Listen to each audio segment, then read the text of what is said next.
Welcome to the Red and Bold Show, where we have taken one podcast and combined it with another for a weekly show. This is where 49ers Camelot and 49ers Cutback come to meet to talk 49ers football, the Red and Bold Show. I am one of your hosts, Marc Adams. Anthony Robertson is on the other side here. What's going on, man? How are you doing?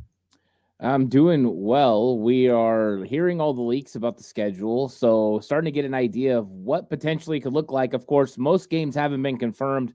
The one thing we do know, though, San Francisco 49ers will not play on Christmas Day, which I'm very happy about. That was really difficult last year when it came to family and working things out, so I'm happy about that. So thank you to the schedule people, the schedule gods, as it would be, to make sure that we don't have to worry about that. But I think this is always a fun time because now we're going to find out when and where they're going to play these big matchups. And that's always something that fans enjoy. And I know I enjoy it too, because then you start figuring out, who are we going to win? Who are we going to win against? Who are we going to lose against?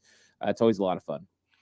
Yeah, that's it is going to be fun. And I have an article coming out later, the top 5 non-divisional games. And so I've already put that together. I'm just waiting until it's official, so I don't put something out there that's not true. I have for my number one, and I don't want to give away everything. I have for my number one most important game that's not a divisional game, and this is probably, to me, the most important game, period, and that's the Detroit Lions. I think that one's going to be big because the Lions are going to want some payback. And this, if there's an NFC team that's going to knock off the 49ers, it might be the Lions. What do you think about that one?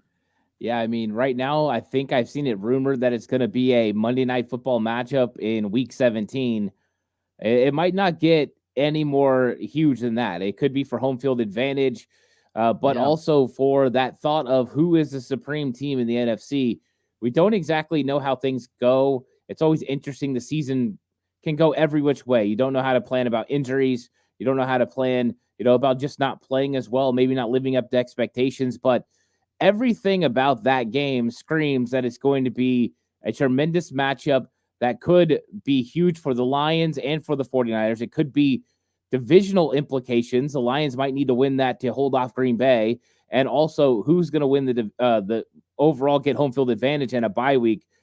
Those are the kind of games you want to happen at that time of the year. So that's going to be a lot of fun, locked in. Don't know for sure. We can't confirm anything, but it looks right now like it's going to be at the end of the season. And what a matchup that will be. We always look back, Dre Greenlaw versus Seattle, that big stop. Those are the kind of games you want at the end of the year. And I think that's what we're going to get. So, yeah, that's a big one. Detroit 49ers. I think Kansas City 49ers is another one that everyone's going to mark on their calendars. That Week 7 matchup, according to Jordan Schultz and a few others. I don't know if that's been confirmed yet either. Yeah, the Chiefs game was on my list as one of the big ones. And here's the thing.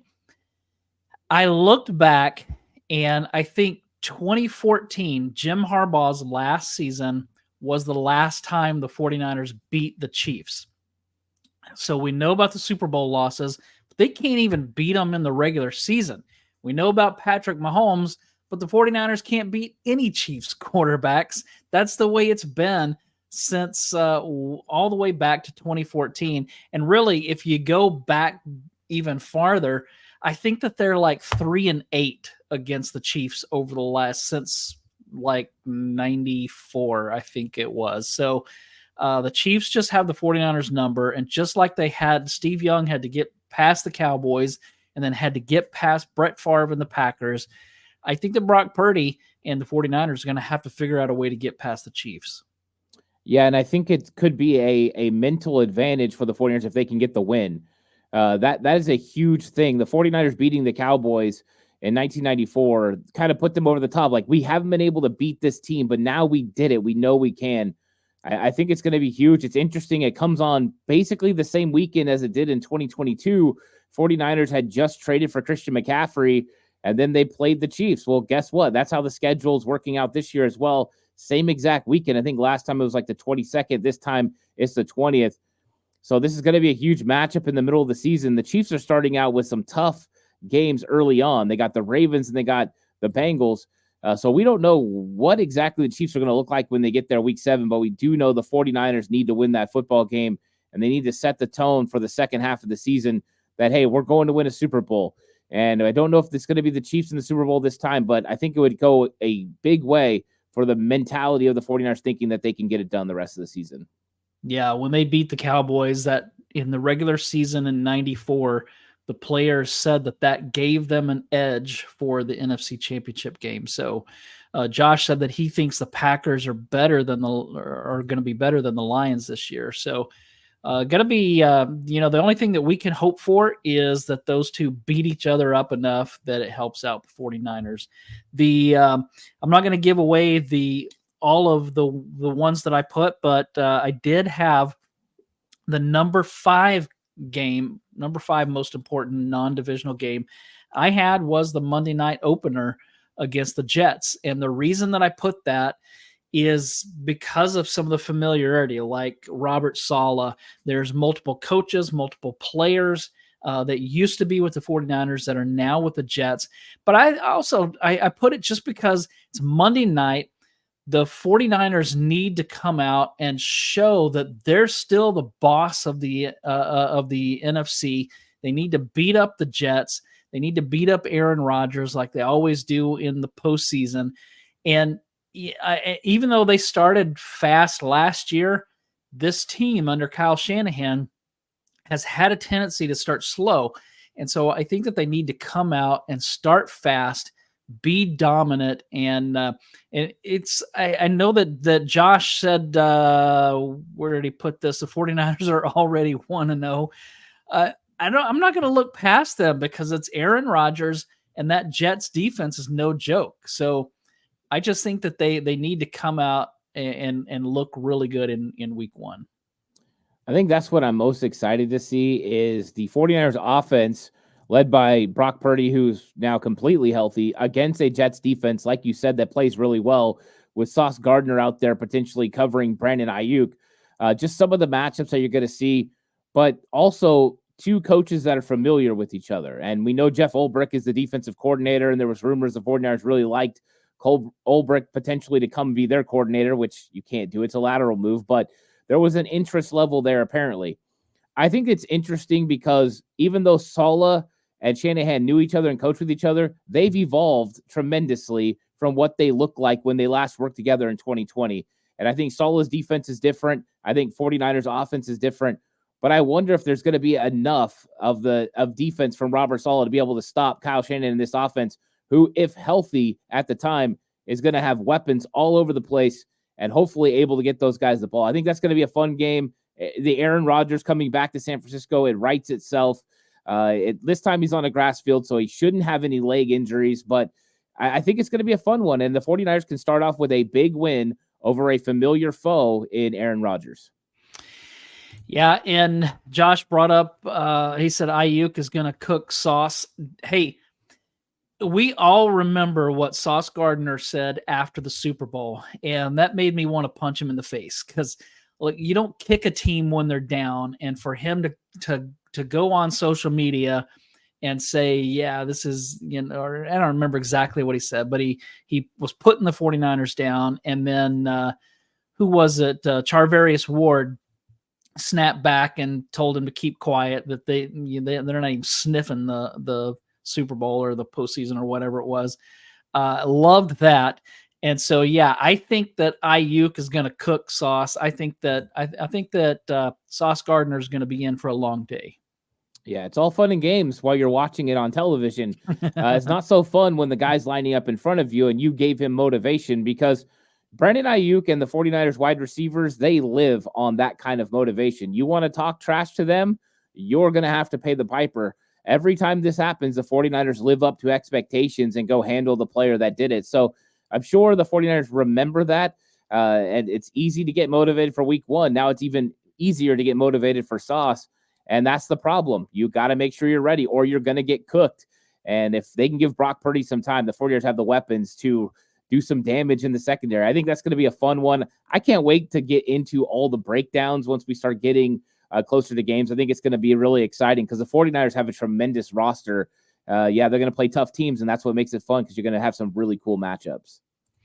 Mr. Corey said our next defensive coordinator is coming from the Jets, either Saleh or Ulbrich. Man, already expecting Robert Saleh to get fired. And hey, could happen. If he can't win with Aaron Rodgers, then he may not last. But yeah, man, Ulbrich, I really was into that. I mean, he was a good player for the 49ers, but I like him as a defensive coordinator and wish that would have worked out, which brings me to my next thing. Nick Sorensen spoke last week when the night before the rookie minicamp. I think it was the night before. I wanted to get your thoughts on this because did he say anything at all? Because when Larry Krueger asked Nick Sorensen, how did you get the 49ers job? And he said, well, I was already here. And which I hated that answer. And then as the interview went on, whenever he would be, or the press conference, whenever he would be asked any question, he didn't answer. It was just like he was like a politician not answering the questions. What did you think of that? Because the last time the 49ers had a coach stand before a room and not answer questions the way that Nick Sorensen did, it was Jim Tomsula. We know how that ended. Hopefully this is going to be different. I'm not going to judge the guy off of one press conference, but man, it did make me a little concerned. Did you pull anything away from what Nick Sorensen said? Yeah, I think it was interesting. I thought that the one thing that we learned, especially from Sorensen, is what the 49ers mantra was going to be this season, which was speed, violence, finish. And that's not exactly too much different than what we've got from Robert Saleh in the past, where he was all gas, no brakes, where you got, stuff from D'Amico Ryans about swarm and all the things about playing fast. He used to talk about shooting your gun quickly. All those things are similar mantras that you're going to find in defense, especially with the way the 49ers go about it, where they want aggressiveness. Now, I did learn things from Sorensen. Now, he was not giving away a lot, and I think that's always a smart thing when you're going to come in and run your own defense. But I also think he was nervous through part of it. I think he was really nervous at first and maybe wasn't hearing the questions as they were being asked because he was not very comfortable in that situation. Where you had last year, Steve Wilks was very comfortable because, well, Steve Wilks had been a head coach. He'd handled, these type of things before. But I did think that we learned a little bit about they're going to work. Staley and him are going to work together about coverages. And the fact that Staley's going to be involved with the secondary, I think, plays a big part in it. But they're going to return to what they did under D'Amico Ryans. They're going to be aggressive. They're going to go back to the details that they run in the secondary. That's one thing he said, details in our coverage. We recognize what was going wrong in the run game philosophically. We're going to fix that. They were very poignant answers, direct to the point, but it was still, you learned enough from it. Like I did a video about this where I actually used his clips and then talked about it a little bit. I don't think we learned as much as we learned from Steve Wilks last year, that's for sure. But I think that's also part of it, that he doesn't exactly want to give a lot of information. And then I think some of it is too, they're still working it out with him and Staley and exactly what this defense is going to look like moving forward. Yeah, Josh said we learned that Kyle loves Ronaldo Green. I also thought it was interesting. Josh said that Sorensen is a puppet for Kyle. Mr. Corey said that he's a front man for Staley. Josh said that he reminded me of Joe Biden during press conferences. That's bad. Let's see. CJ said we have Staley as the real coordinator. Nick is just a face. So, hey, it's going to be interesting to see how this goes. I hope that things go really well. But I kind of think that maybe you're right that that's not everybody's comfortable in front of cameras. Not everybody's comfortable in front of a room of people asking questions. And so that's fine as long as he does his job well. So, And what did Mr. Corey? Mr. Corey said Kyle didn't want the PR hit that would have come from hiring Staley, so Shaggy from Scooby Doo was officially hired. That's a good call. He kind of does remind you of Shaggy a little bit, but seems like a cool guy. So, but really, he's going to be judged based on how his defense performs. That's what it's going to come down to. And so, hopefully, he does really well. But I did have a question here on Brandon Staley because I felt like we didn't get a whole lot of clarity on what Brandon Staley's role is going to be. I mean, Sorensen said that he himself will be on the field or on the sidelines. So it kind of makes me wonder, does that mean that Staley's going to be in the booth? They didn't really talk about that I heard. So did you pull anything away from what Staley is going to be doing other than the fact that, I mean, Sorensen talked about him a little bit, how they've kind of discussed, from Staley's background and Sorensen, what he's seen with the 49ers already. So just wondering what, if anything, you picked up from that about Staley. Yeah, one thing that was interesting is we still don't have an actual title on what Brandon Staley is. And so I listened to Matt Miyoko and Jennifer Lee Chan, and I was trying to find out what they had to say about it. And Matt Miyoko said he still doesn't know, but he assumes he's just the assistant head coach. If that's the case, I don't know. Normally, the assistant head coach would be on the sidelines. But how involved is he going to be in the defense? I don't think we really know. I think what we do know is the way that Sorensen was discussing it was that Staley's bringing a mindset of an overview look of how a defense is constructed. Because he's been a defensive coordinator and a head coach, that's how he looks at a team. That's how he looks at one side of the football, is an overview. And I think he's adding that element, especially when it comes to game planning for Nick Sorensen, who hasn't done game planning. And so he's going to add that element, help him put it together, structure it. Now, I think this is where it gets interesting. Matt Miyoko said that when Brandon Staley came in for the interview, his belief is that he was told in that interview that Nick Sorensen was going to be the defensive coordinator. Right. And Staley, he was going to bring him in to potentially help and threw an idea at him. I do believe Kyle wants these guys to work together. I think there are elements of what Brandon Staley does as far as the defense with Vic Fangio's scheme that he wants to add those elements into his defense, or at least make sure he has those elements effectively working. And then I think he wants the same base that he had before under D'Amico, under Robert Saleh, that was predicated in Pete Carroll's system.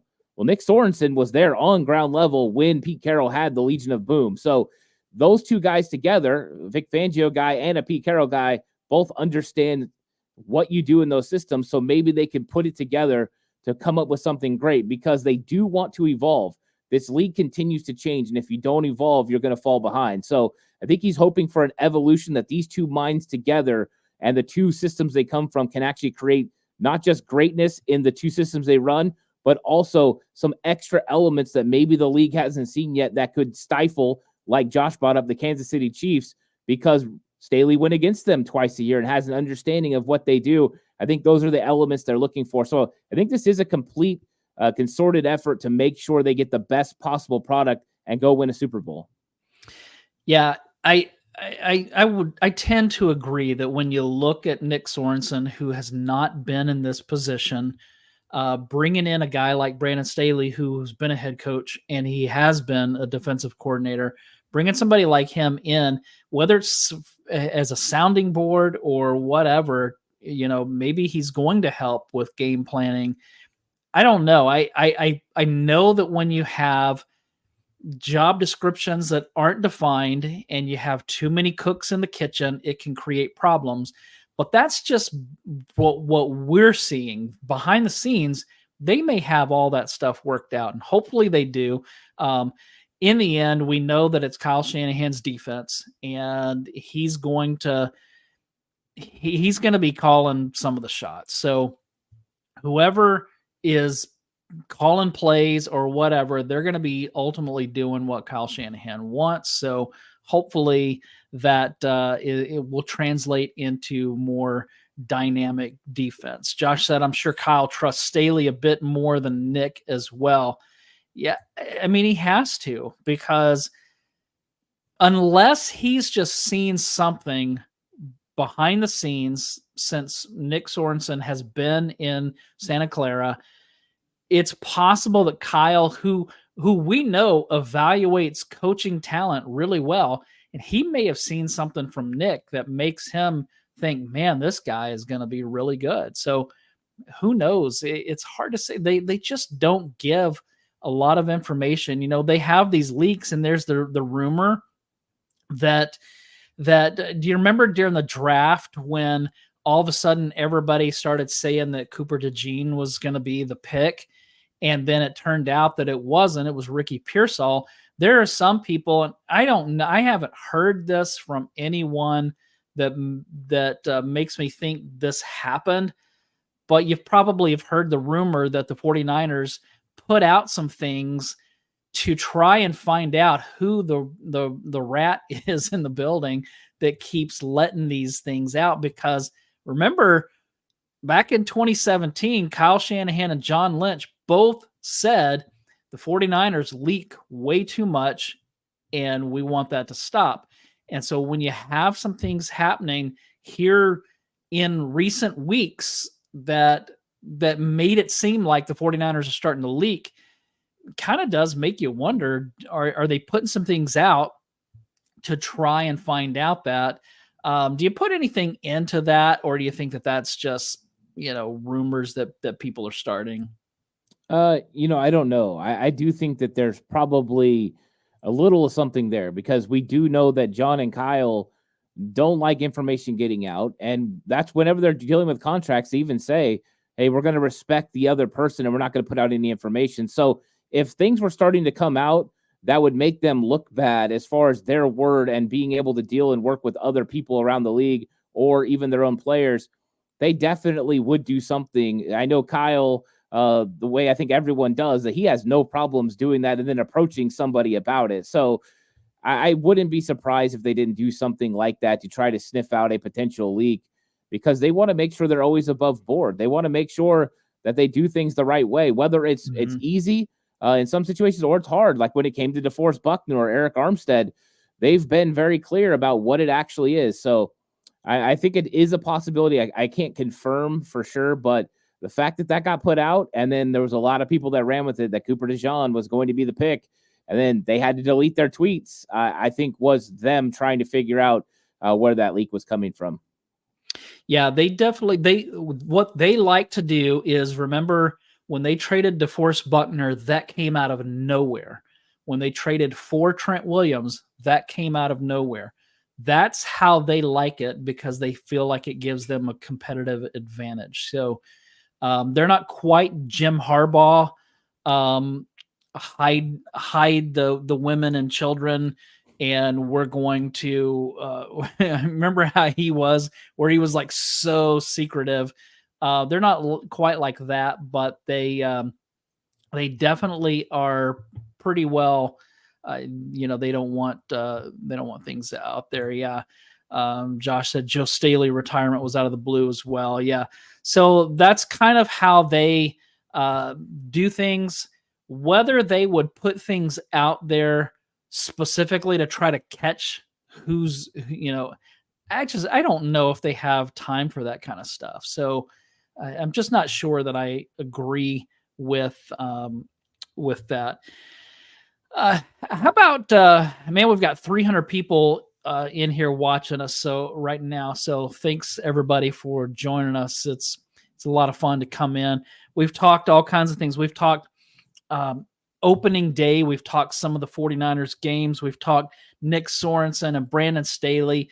How about the rookies from rookie minicamp? Did you see anything from, because there wasn't a whole lot being put out there, but did you see anything that made you jump out to you that made you excited to see anything? Not really. I think some of the corresponding moves that have happened, they went ahead and they signed a new defensive tackle, and they waived a center in, Corey Luciano. And I think that one was interesting to me, because we were on here last week talking about, does Drake Nugent actually have a chance to make this team as a center? And I just kept saying, there's no reps. There's too many guys. There's no reps. So them moving on from Corey Luciano gives him an opportunity now to get some reps. And that's a good sign because the center position has been a worry for the 49ers, especially when it came to backups. And so I think that was interesting because now they have guys potentially capable that are different, because I did not feel comfortable with Corey Luciano being a guy that stepped in and played any significant snaps. But with Drake Nugent, maybe they've got a center that could potentially develop, or maybe Ben Barch is farther along than they thought he was going to be as a center. So I thought that was good news. And I think sometimes things like that are kind of the things that make more sense. When you're talking about the actual rookies, what were you going to learn from it? All you were going to see was these guys getting accustomed to the way the 49ers do things, from them going through their EDDs or everyday drills to get them an idea of what to expect in OTAs, what to expect in training camp, overall getting an idea of what their bodies look like coming in, things they can work on, maintenance that they can do as they work towards the season. But this is all a learning process. It's all about install. That's what OTAs and training camp, first part of it is. There's not a lot you can learn from it. They're going to run some routes. They're going to go through some drills, and they look like they're supposed to be here. That's what everyone expects.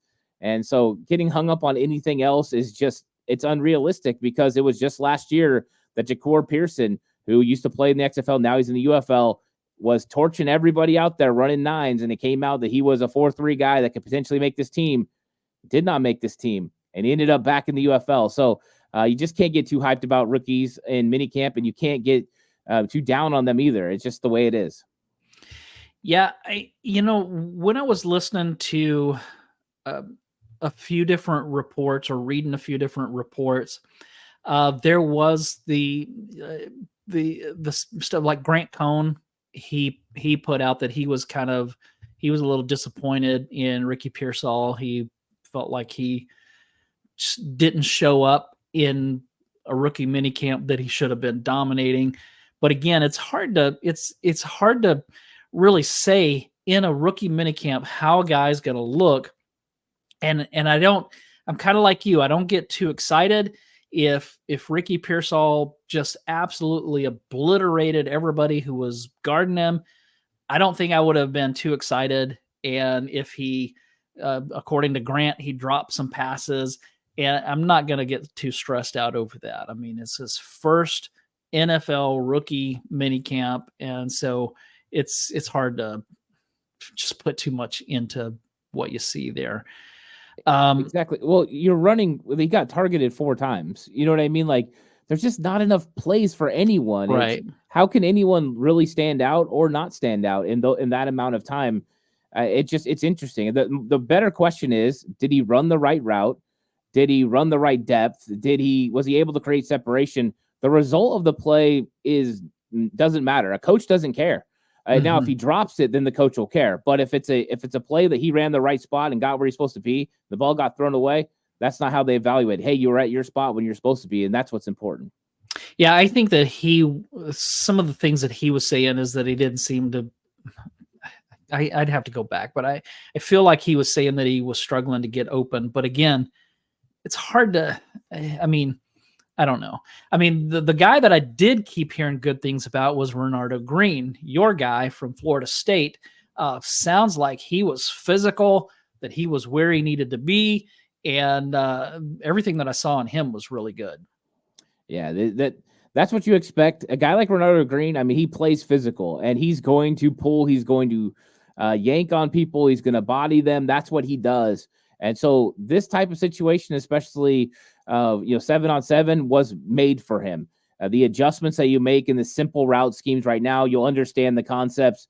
So we'll see how it happens and how it works when you get into actually having to worry if it's a run or a pass, not just 7-on-7, but 11-on-11 work.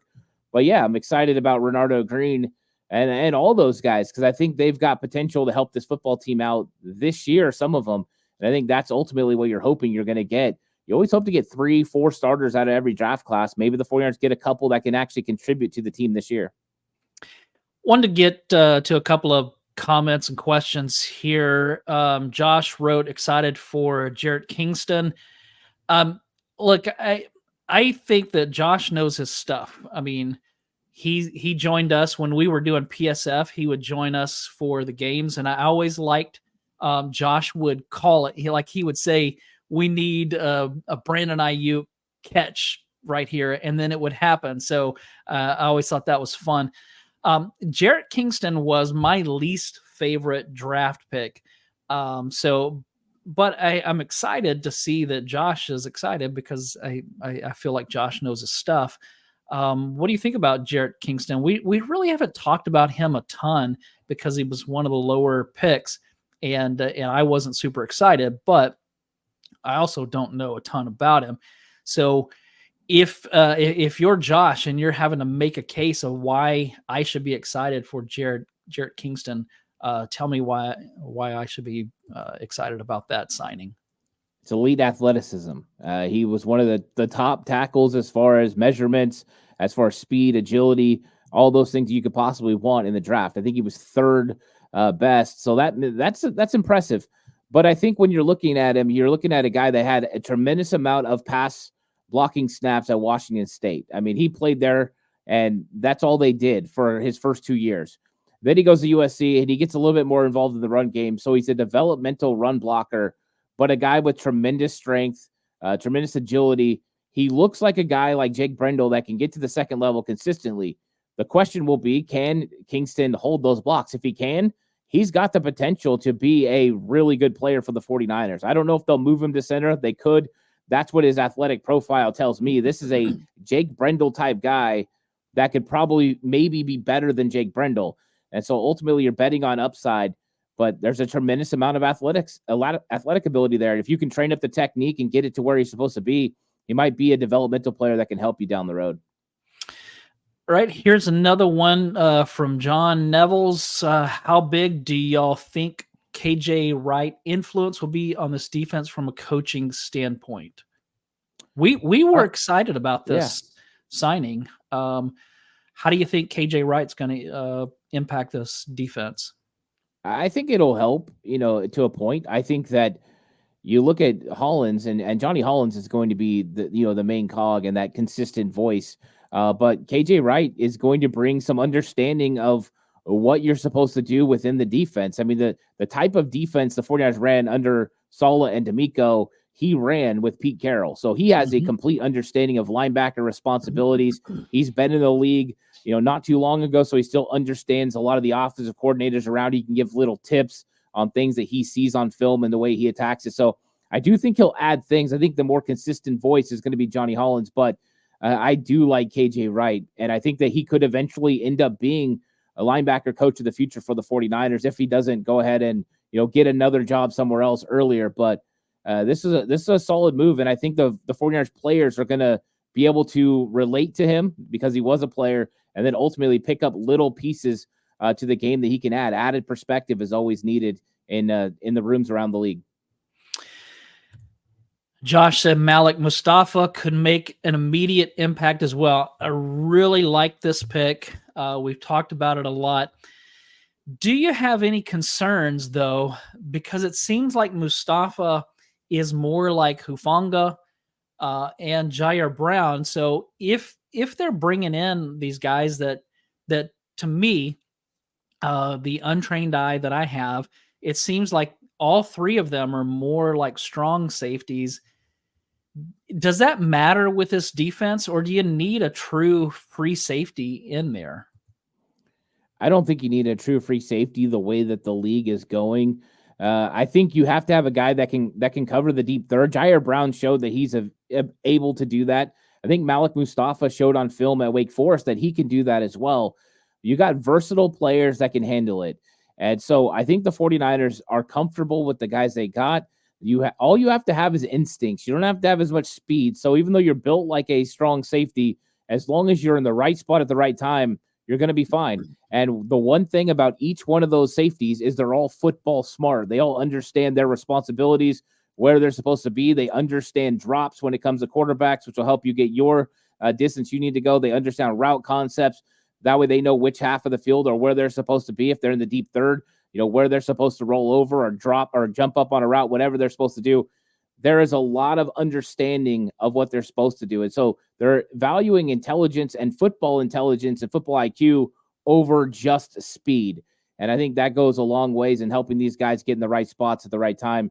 And I think they got three good ones. I think the 49ers are lucky to have been able to add another player like Malik Mustafa, who's even more impressive when you hear him talk than when you just see him play. Yeah, that's these guys are going to hit you. These guys are going to make plays for sure, like all three of these safeties. And so I'm excited to see what this defense does. Went back and rewatched the NFC Championship game. Man, the 49ers were terrible in the first half. That run defense was abysmal, but they came out in the second half and looked like the real 49ers. And it kind of was that way in the divisional game against the Packers. The 49ers just looked bad in the first half, came out and played their game in the second half. Of course, that was a rain game, so it's kind of hard to know what they were, what it would have looked like if it wasn't a rain game. We all know that Brock Purdy doesn't throw a wet football very well. What do you think about that? Because I heard somebody saying that Kyle Shanahan refuses to practice with a wet ball. Is that something that Brock Purdy needs to be doing this offseason? Yeah, he does. And I've heard Kyle Shanahan say that. So you're right. That's his belief. He doesn't think you can work on that during the season. It could get better. And that's his thought process, and that's fine. As a coach that used to douse footballs with water to get players, ready and able to handle a wet ball, quarterbacks being able to throw it, the ball gets heavier, the ball gets slick. There's a lot of differences that go into it. So, yeah, I mean, that's something Brock Purdy can do on his own. He can work on those things and just get more comfortable with how the ball feels on his fingertips as he's throwing it. But it is difficult to do. It's not easy to play in wet conditions. And the smaller your hands are, the more difficult it is to rip that football. So I would love to see Brock Purdy get a little bit better at that. And a lot of that's going to go with hand strength and with overall just getting familiar with throwing a wet football consistently. Yeah, it's going to be interesting to see. Over 400 people in here with us live right now. So thanks again for everybody joining us. Ant, you have anything else before we take off? Yeah, I think everyone just enjoy the schedule release as it comes out. We know that there's a lot of fun games that are going to be happening this year from week 1, Monday Night Football with the Jets, until potentially week 17, a Monday Night Football game against the Lions. It looks like the 49ers are going to have 6 primetime games. It's going to be spectacular to see what they do. But now we're going to know how these games match up, how the 49ers match up, what the travel looks like. And so I'm excited for it. We're getting closer to football. We know OTAs are going to kick off, and then we're going to get a break before training camp, and then it's full go. It's full go from July all the way through February, hopefully. So I'm excited for it. Yeah, it's going to be a lot of fun. I've got some bad news and some good news. The bad news is, I forgot to tell you this before, I'm going to be out of town next week, so I won't be around for the Red and Bold show. The good news is I actually have Matt Mayoko, who's agreed to come on with us at some point. Now, I don't know if he's going to be available for the Red and Bold show, but definitely going to be trying to push for that because I think it'd be a lot of fun to have him. Even if he can't do the Red and Bold show, then I definitely want to get him in for some other time. So excited to have him. Hopefully here in a couple of weeks, be ready to join us. So then we'll be able to really get into some good stuff. I always want to ask these guys, like, I don't know, when I was doing the Roger Craig stuff, I asked Carmen Policy some questions that I asked him once I stopped hitting record. And so but there are things that I wondered for years. And so I'm anxious to ask Matt about some of these things off the record to see if there are things that I can share, because I hate to ask, because I didn't plan that. And so when I was talking to Carmen, once we quit hitting record, or once I wasn't recording anymore, then I just thought about it. And so I asked him a particular question about a rumor that I'd heard about Bill Walsh wanting to trade Joe Montana. earlier in the 80s, and he did confirm it. But I don't know, like, I don't know the rules, so I don't know if I'm supposed to get his permission to share those things. But I'll tell you whenever we're finished here. But I'm looking forward to asking Matt some of those questions, because yeah, I don't want to go against, if I ask something off the record. I don't know how. I'm not a journalist, so I mean, I guess technically I am, but I don't have a degree in it, so I don't know all the rules. So I think that'll be pretty interesting to see. But anything else before we take off here? No, that's it. I enjoyed the show, Mark, and I'll miss doing the show next week with you. But hey, we'll be right back at it after that.